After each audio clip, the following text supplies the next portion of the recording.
So in Darjeeling, Gothels is where both my grandfather and father were raised, on the border of Tibet.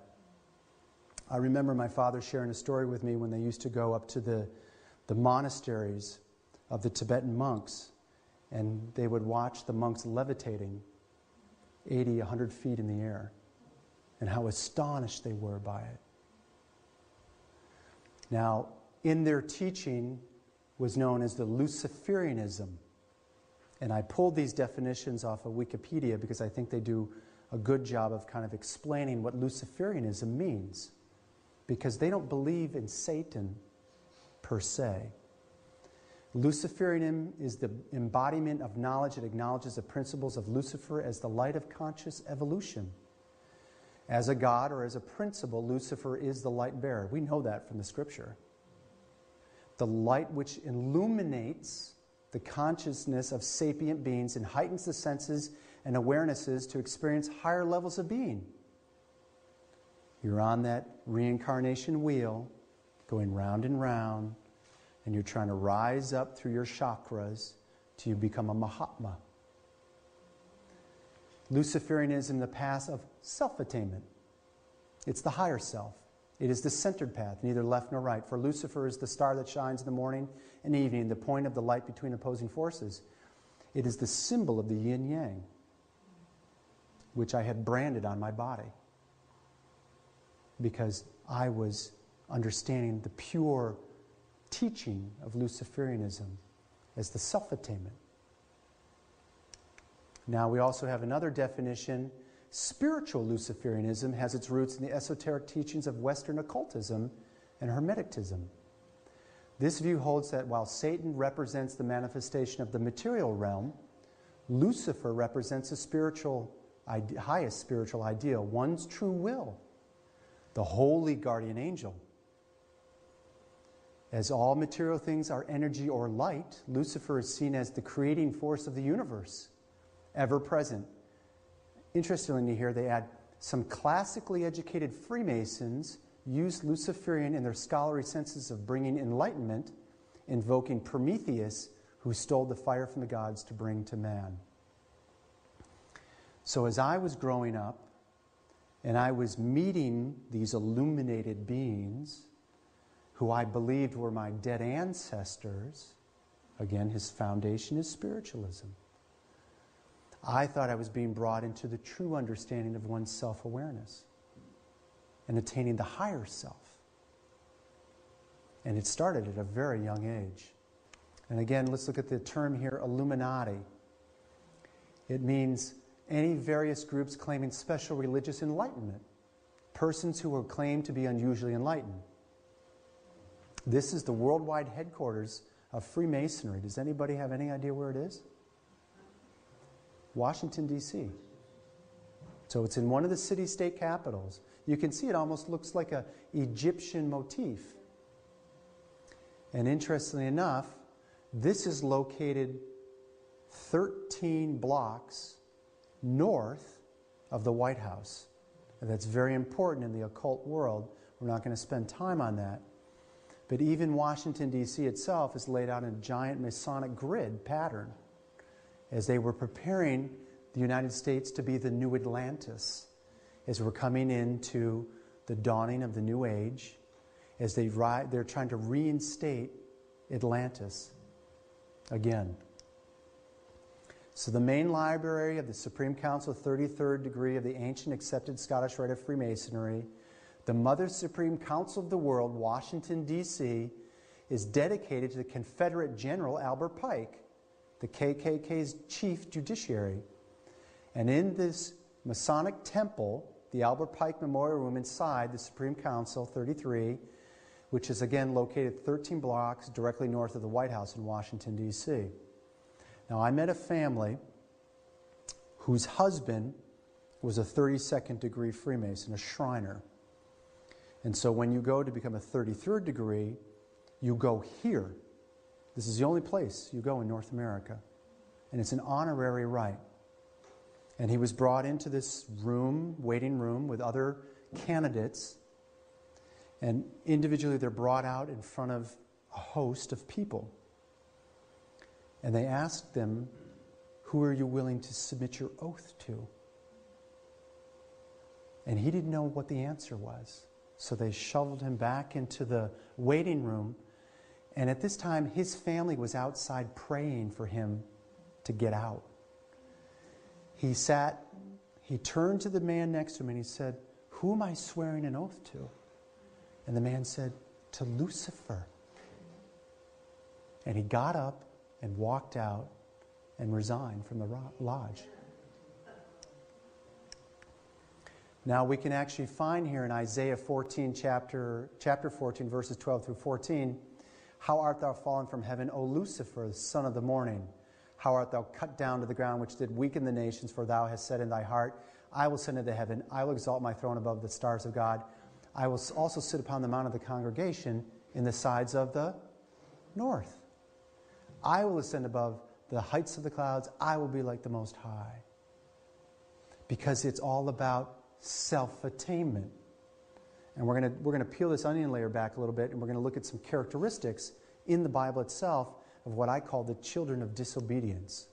This apron, which you see in the top corner, is the Illuminati symbol of the serpent eating its tail, that ye shall not surely die, but ye shall be as God. So I had the 3 solar burst, and then the clasp, which closed it, and then below is my family's crest, which actually sits on the Vatican floor, because I'm a descendant of Pope Clement of over 700 years ago.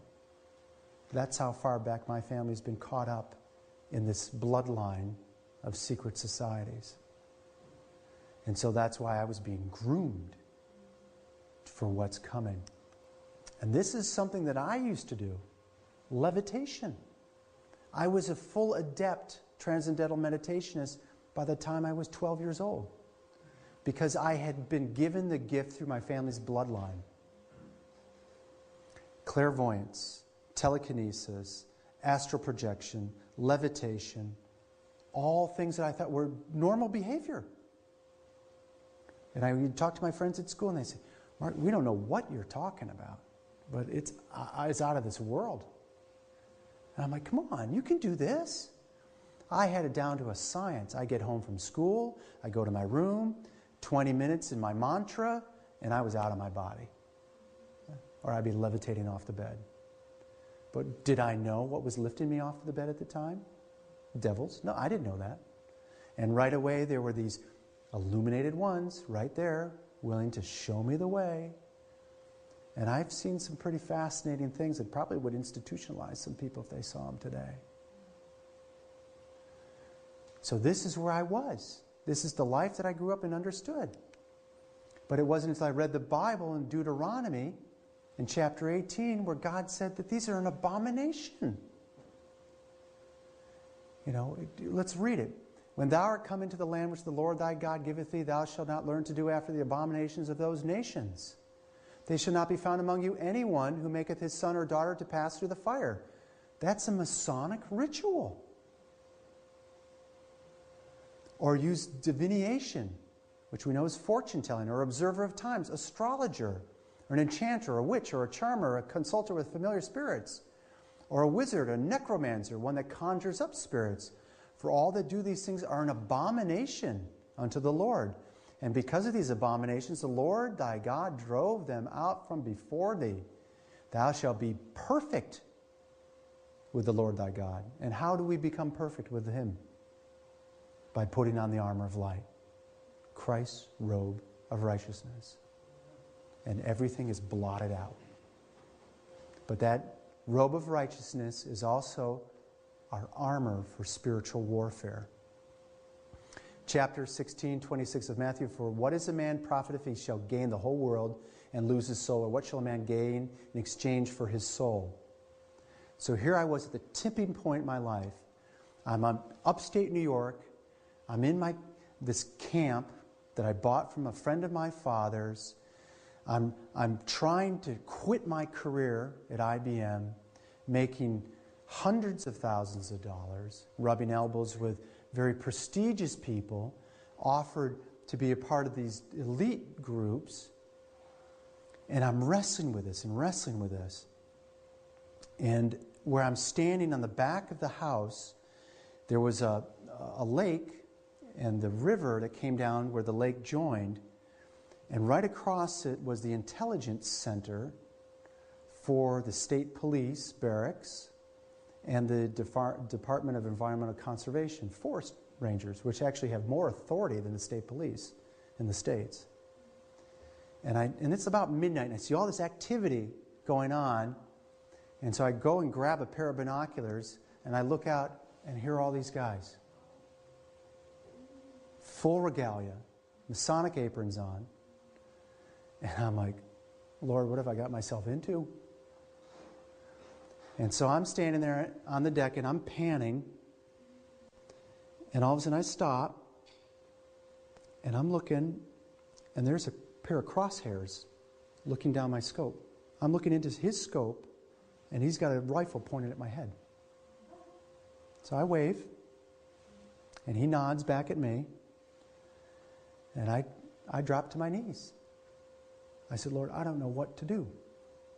What am I to do? This is in the middle of nowhere. And it's a dark, dark county, completely under their control. And I realize they're not on the other side of the lake anymore. Well, they're coming around. They're coming for me. And I'm praying, Lord, what am I going to do? What am I going to do? This is it. And small, still voice, Mark, take your shoes and socks off and go outside and tell them you belong to me. Okay, Lord. Okay. So I took off my shoes, I took off my socks, I jumped off the back of the deck, I'm walking out into the woods, and next thing I'm standing in front of this thing, 20 feet tall, in front of me. The God of the dead, the Lord of the underworld, Anubis. And next to him, he's stacking souls wrapped in gunny sacks with their eyes cut out, tied up, wriggling. And he's talking to me, saying, I've already got your soul, Mark. And next thing I know is I look at him and I say, you can have my body, but you can't have my soul. I've given it to the Lord. This thing vanishes. These men around me are all backing away. And then this small, still voice says, Mark, go inside. This is not your battle.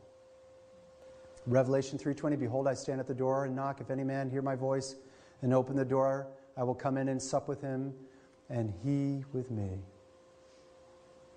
He's knocking at all of our hearts.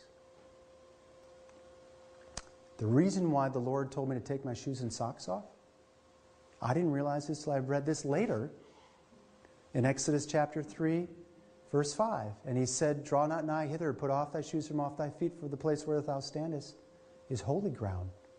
For you are standing is holy ground.